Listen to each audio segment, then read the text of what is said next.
Let's begin.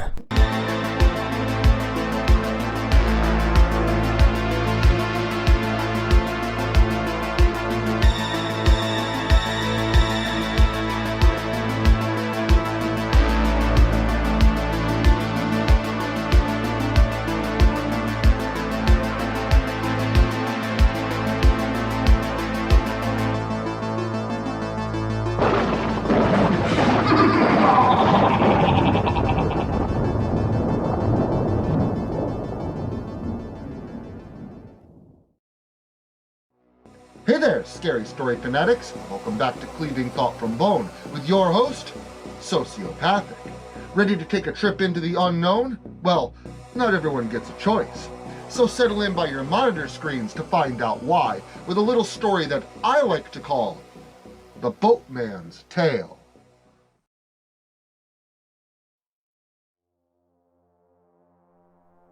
Skylar opened his eyes, unsure of where he was or how he had gotten here. Above him was nothing more than a rocky substrate which appeared obsidian due to how dark its black hue was. Nearby, Skylar could hear the gentle caress of water slapping against something close to him. A wooden wall, maybe, thin and uninsulated. Skylar sat upright, rubbing his face, noting he was covered in filth and grime. He was correct. Skylar was surrounded by thin wooden walls, but each raised only a few feet off the floor, no ceiling above except for that provided by the dank and musty cave that he traveled through on a bed of slow-flowing water. He was in a boat, a small boat, not much bigger than a typical rowboat, and he was traveling through what appeared to be some underground river system towards a destination he had no mental mention of. However, Skylar reasoned that the cloaked figure, robes tattered and faded, his back turned to him, and pushing the craft along with something attached to a long wooden handle like an oar, likely held that information. "Hey, who the hell are you? Where are you taking me? How did I get here?" Skylar asked. He was apprehensive at first, intending to ask only one question to gauge the situation he was in, but once one question fell out from between his lips, the rest followed like a torrent. Slowly, the robed figure turned. His hands were gaunt, nearly skeletonized, and his facial features were shrouded by both his hood and the darkness that enveloped them both. But when the thing spoke, its voice sent ice running down Skylar's spine. "I am the Boatman. I'm taking you to where you are meant to be, and how you got here is on your own accord, ensnared by your own devices." The thing growled, ethereally and inhumanly, causing Skylar's mind to recoil in horror. A short time passed with neither of them saying a word. Skylar was paralyzed with a feeling of ominous dread, and the being did not move, did not speak, and did not turn back around.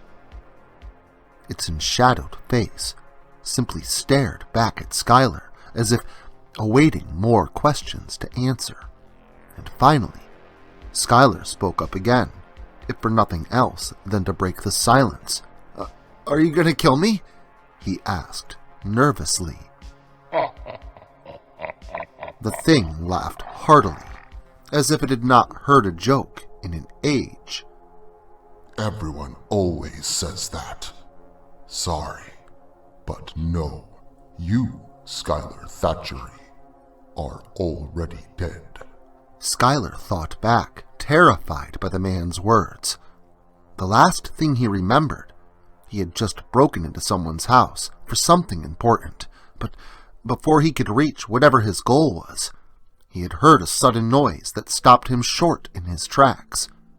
I was shot," Skylar muttered. "Yes, you were. Do you recall why?" The shadowy creature asked, turning back to face the bow now, rowing a few times with his long-handled stick to keep the vessel's momentum going. I think so, but everything's kind of fuzzy. I can't remember. Am I really dead? He asked the figure once more. Yes, I'm afraid that you are. However, why don't you try to remember? Indulge me in a story, Mr. Thackeray. It's a long ride to where we're going, and I haven't heard a good tale in ages. The thing asked with a growl. Well, Skylar began. I think I was getting medicine. Yeah, it's all starting to come back to me now. My wife was sick. She's really great, you know? We've been through a lot. We lost our only child a few years back. It wasn't too long after that. She became really sick. I had to take care of her. Your child died. That is true. Though I never saw her, she is someplace else. What do you mean by that? Where are we going? Skylar demanded. I think you should continue with your story. Entertain me, kind sir, and maybe you'll be rewarded with answers. What do you mean? I told you I was shot because I... Wait a minute. That's right, Skylar exclaimed, as if he had just remembered something important. Yes? Go on. My wife's medicine. I didn't have the money for it. I broke into this rich man's house, and he shot me. But that's not all. The boatman said nothing, just staring blankly ahead into the darkness that yawned even further into an unknown abyss. But Skylar knew that he was listening. My wife was sick because it was my fault. Our child died because it was my fault. Skylar paused, hoping the boatman would either confirm or deny his claims, but he still said nothing. I'm right, aren't I? I mean, I know I'm right. I met someone who made me a promise, and kept it by twisting what I desired. A wish that turned bad. That's right, now I remember. My child was the one who was sick, and my marriage was falling apart. We didn't have any money to pay our bills, and we were barely able to feed ourselves. I met someone, a tall man dressed in a black suit, who offered me a way out. He told me that he could ease my child's suffering and repair my marriage, and that I wouldn't have to offer up much in return. I agreed. I mean, how could I not? But my daughter's suffering ended when she died the very next day. Soon after, my wife got ill as well. That's why I was willing to steal, Skylar finished. And your spouse falling ill, did that bring you closer together? The boatman finally spoke once more, inquiring more from Skylar. Well, I mean, I suppose. But none of this tells me where. Wait. You mean that guy in the suit wasn't Looney Tunes? That he really made good on his word? Skylar asked, and the boatman did not respond. So, he really was who he said he was? Then that means my soul. I gave him my soul, and now you're taking me to hell, aren't you? Skylar finished it with a question. And finally, there it is. Most people don't even know that they're dead, never mind exactly how they died, or why they are receiving their just fates.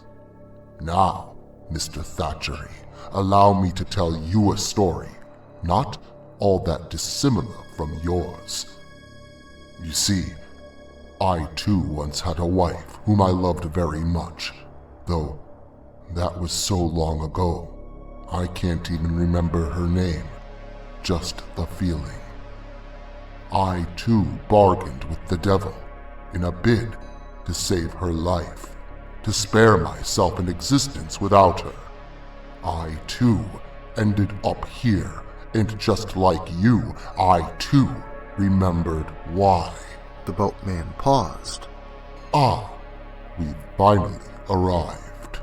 Schuyler peered past the man in the tattered robes over his shoulder to see a distant shore through a thick red fog, getting ever closer as they neared it. At first, all he saw were torchlights, and then the shore itself, and finally the black, woody branches of twisted and dead trees, and an obsidian gate beyond, aglow with a raging fire.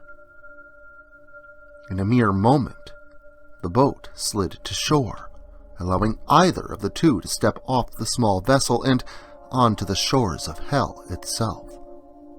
But instead, the robed figure turned back and looked Schuyler dead in the eyes, his face now lit by the flickering flames of hell's fiery beacons, and the details of what Schuyler saw froze his words in his mouth. The man could barely be described as such. His skin was thin and taut, like tissue paper, stretched over an elongated skull underneath.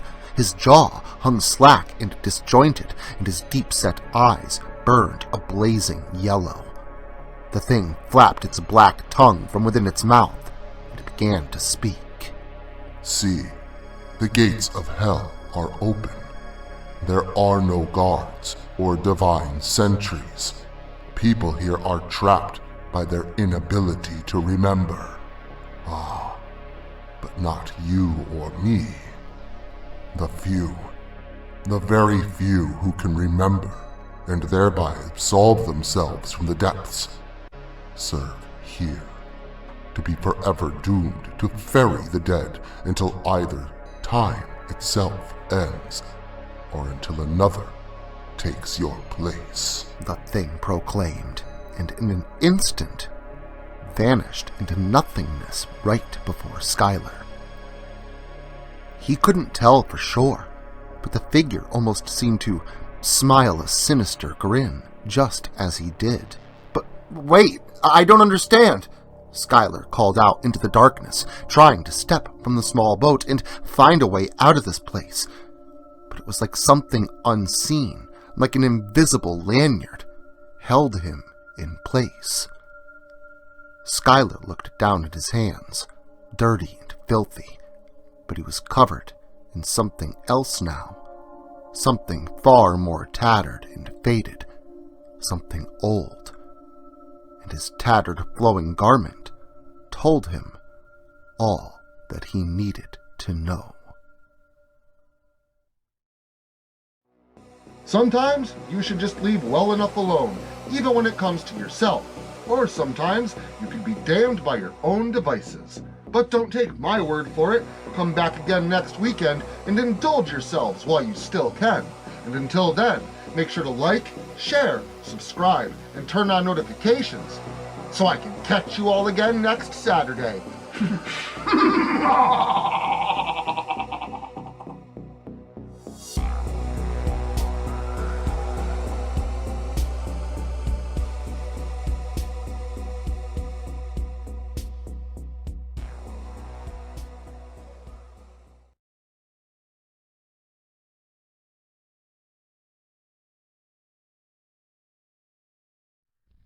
Social media can be very unpredictable, especially regarding horror content.